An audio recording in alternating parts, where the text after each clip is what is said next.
Hello Backyard Vegetable Gardeners, welcome to the Backyard Vegetable Gardening channel. Today is Saturday, November the 23rd, 2024, and I sure hope you're having a great day. Well guys, in today's video I'd just like to give you a few ideas for buying gifts for that gardener that you love so much in your life. And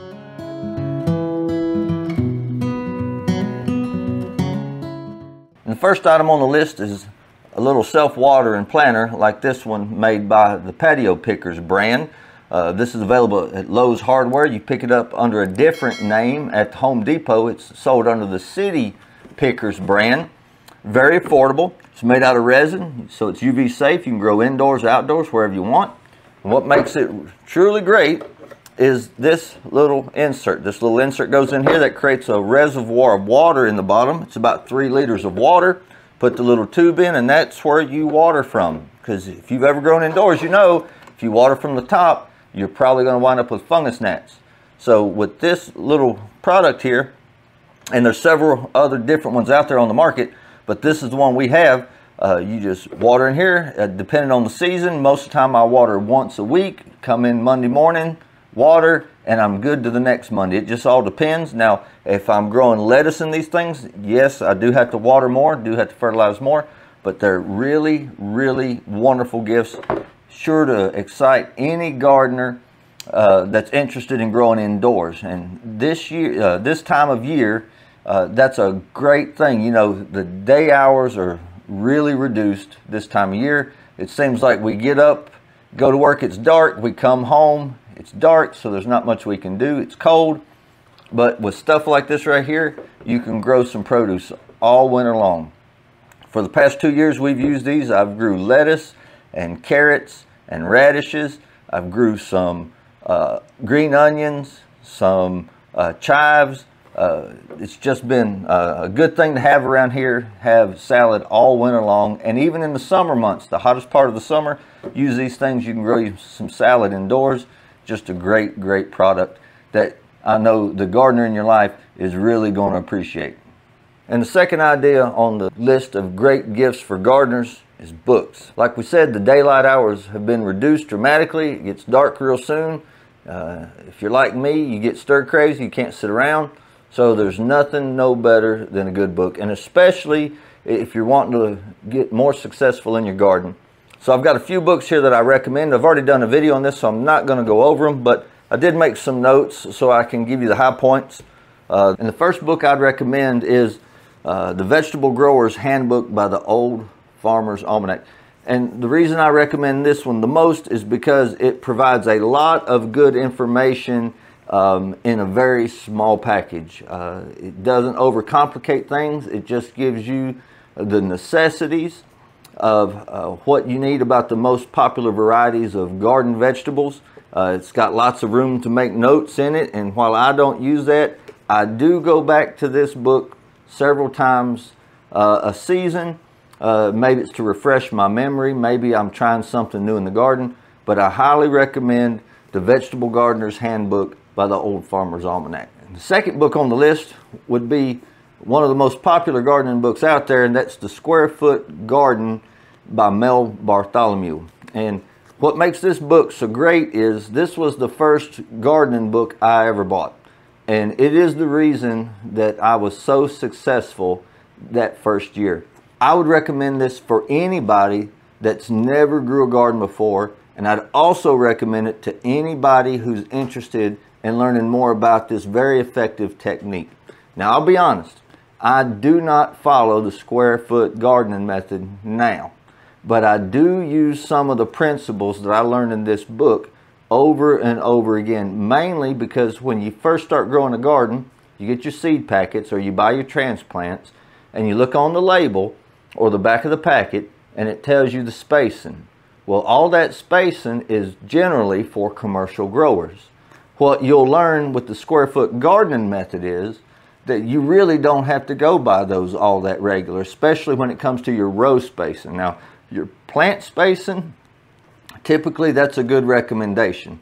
But as far as your row spacing, for us backyard gardeners, we can typically get by with a lot denser spacing than a commercial grower. So the square foot gardening, Square Foot Gardening by Mel Bartholomew. I highly recommend it. And the third book on the list is probably one of my most favorite books, although I don't have to go to it very often. But it is The Organic Gardener's Handbook of Natural Pest and Disease Control.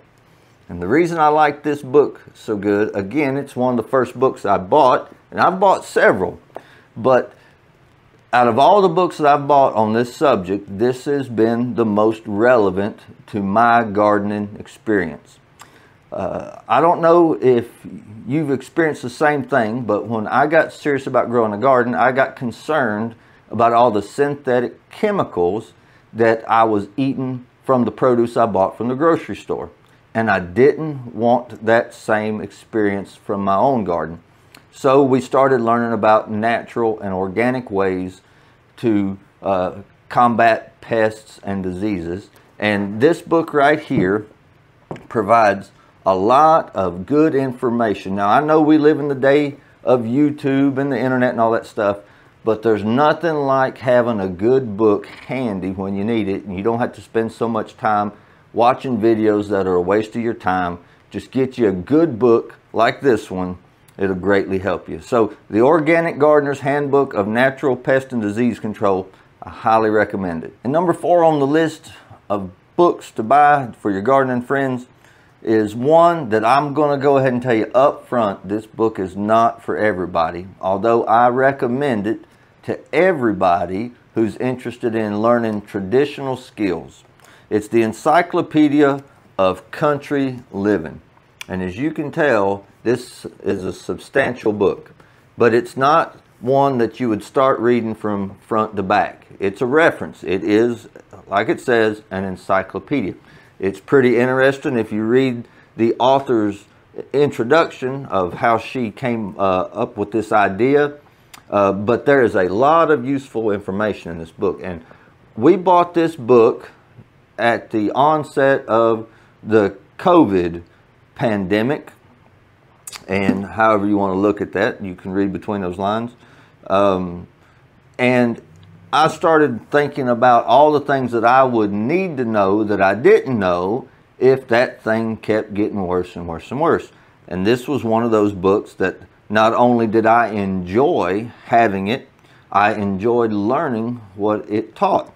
And there's a lot of good things in this book about plants and gardening, about preservation, about livestock. Lots of good information in this book, and it's very affordable. The author's name is Carla Emery, and I highly recommend the Encyclopedia of Country Living. And the last book on our list is one that I didn't enjoy. And you might find that strange that I would have it in my list. But I know several people that have enjoyed this book, and they have benefited a lot from this book. And it is Carrots Love Tomatoes. Now, the reason that I didn't like this book is because I got just a few pages into it and I realized it was not what I was looking for. It did not meet my expectations. The subject of the book, well, it says Secrets of Companion Planting for Successful Gardening. And it wasn't what I was looking for. But if you're one of those people who are interested in learning a little bit about a lot of stuff, this book is for you. And I just flipped random, and I come and you can see it's got many topics such as gardening techniques, you know. But again, I didn't find this book useful to me, and it could be maybe that I'd been gardening long enough that this information wasn't all that relevant. Well, maybe not relevant, but maybe I just didn't need to know it again. But I've recommended this book to a lot of people because of the simple fact that I know several who have got this book, enjoyed this book, and they tell me that it greatly helped them raise a successful garden. And that's what this channel is all about. It's about helping people and encouraging people to grow their own food and be successful. So if this book has been a help to some of my friends, I'm sure it'll be help to some of your friends too. And the third item on our list of ideas of gifts for your gardening friends is Clyde's Garden Planner. And I'm just going to be as transparent as I can. I absolutely enjoyed buying this. When we first started growing a garden seriously, and I don't mean just a little 4x4 box. I mean, when we started expanded to 8, 10, 12, 16 beds, I was very inexperienced about my planting dates, when I should start indoors, when I should transplant, and how long I should expect to harvest. And I spent a lot of time researching, and that method works great. In fact, there's probably no other method that's going to help you except for putting the time in, doing the legwork. But this little chart was a tremendous help to me, and it's two sides. On this one, hopefully you can see it, is a spring garden dates, and on this one it's marked for fall. And all you do, you've got this little, let's see, let's make sure we're on the fall here. You've got a little red line, and I know that my first frost date happened last week, so I'm going to put it on November 15th. So you slide that line over to November 15th, the week of, and you can see it's got onion sets, not recommended for a fall crop. And that's one that really upset me. If I was a little bit further south, I could do that, but I am not, so I can't do that. But of course, you can go down through there, and it talks about tomatoes, which is not a good idea. The last time you want to plant them is in late July, and then you can get your harvest all the way up to last week, which is what I did. So another great gift, Clyde's Garden Planner. You can find them on Amazon. In fact, a lot of people have picked up on this idea, and they've rebranded this under their own name. Very inexpensive. I can't recommend it enough. It'll, especially to the new gardeners, this is a great help and a blessing. And the fourth item on the list might seem a bit unconventional, but I can assure you it's going to be a tremendous blessing to the person who receives it. And that's going to be your fertilizers, amendments, any supplies that they're going to need for the next year. And I'll tell you why now's the time to do it. If you look over here on my right, I bought some Miracle Grow Performance Organics fertilizers today at a tremendous discount. This stuff is normally $16 a jug. This is normally $23 a jug. I got them for $5 a piece. So you can tell I bought all I needed for next year. And I know a lot of people hear the name Miracle Grow and they don't buy it, and that's fine. I'm not saying you have to use it, but this is their organic stuff, and I'm telling you, when you save that kind of money, it's just a wonderful thing. I'm still using some of this from last year. We found it on Amazon. It was reduced. I think I paid $2 and something a bag. So I bought as many bags as they let me buy. I bought 3 orders of it.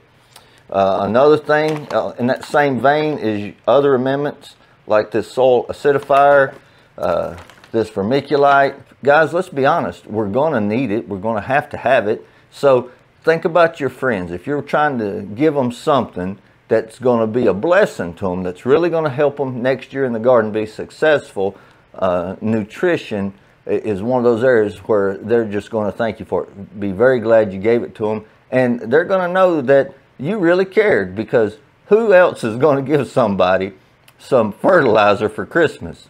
Now, I know it might be unconventional, but I'm just going to tell you, if somebody was to give me anything on this table for Christmas, I'd very much appreciate it. And especially when it comes to amendments like vermiculite. Those are some of the things that are hard for me to obtain here locally. I have to buy them on the internet. Now, this one I did pick up at the local seed store, but I didn't like paying the rate that they were charging for it. It was a little expensive, but I needed it, had to have it, couldn't wait. So that's what we did. Don't rule out fertilizer and soil amendments. It's a great gift idea for your gardening friend. And rounding out the list, tools. Everything from little buckets like this right here, you get at Tractor Supply or the Rural King for $4 or $5. It makes a great harvest pail, but it also makes something nice to carry your tools to the garden, like your trowels, your rakes, your pruners. And all these tools are a great gift giving idea. I cannot tell you how many times that we use these things throughout the season, just over and over again. Especially your pruners, they wear out. And even if you buy a quality set of pruners and you keep them old and you keep them sharpened, eventually they're going to wear out just because you can only sharpen them so many times. Springs break, handles break, and we don't buy the highest end products, but we do buy really good tools because we don't want to be buying them every other year. These tools have lasted pretty good while, and these right here are a new pair. I've used them just this season and they held up pretty good, made by the Fiskars brand. But if you really want to know the truth, one of my top recommended gift giving ideas for that gardener in your life is a double wheel wheelbarrow or a garden cart. A wheelbarrow is one of those items that if you don't have one and you don't think you need one, go get one and you'll find out just how useful they are. Now, I've got a pretty good sized garden, at least for me and my ability. I've got a 3,000 or 3,300 square foot garden, and I use my wheelbarrow a lot. In fact, right now, I can't even show you a picture of it without being embarrassed because it is full of junk that we've put in it from cleaning up the garden beds. Everything from weeds to old tape, drip tape that's not going to work next year. It's just a mess, but it is one of the most used tools that I have in the garden. So guys, I strongly recommend buying tools for that gardener in your life this holiday season. It'll make a great gift. And what list of gift giving ideas would be complete without a few bonuses? One of the questions I get asked about a lot, in fact I got asked about it just this past week from some friends of ours who came down from the state of Maine, was on grow lights. And I highly recommend these grow lights. These are the Bariha brand T8 LED grow lights, and if you can look behind me, you can see ours give off a pink hue. They have them in a bright white hue, but we prefer the pink hue because it's easier on our eyes. This is in my office. If this was in a dedicated space, I would probably go with the bright white ones. But so I don't see spots every time I walk into the room. We use them, and those lights work really, really well. And what I like about these lights is not only are they good quality lights, they're very inexpensive. Now I know the cost of things keeps going up, but these are the 2 foot, and behind me the ones on those racks are 3 foot. And I think we got a 6-pack of these 2 foot lights for $60, and I think we got a 6-pack of the 3 foot lights for something like $80. But in the world of grow lights, that's a really good deal. There's lots of extension cords, switches to turn them on and off, and even connectors so you can string them together. You can put them like one great big long set using these little rigid connectors, or you can use the short cords they provide so you can daisy chain them. But grow lights would be a good item. Another great gift idea that's fairly inexpensive is grow bags. I can't remember what brand these are. I remember we bought them off the Amazon. These are the 3-gallon grow bags, and I'd recommend 3-gallon and 5-gallon at the bare minimum. We're going to get us some 5-gallon this year, but they've done pretty good. I was pleased with them for what we paid for them.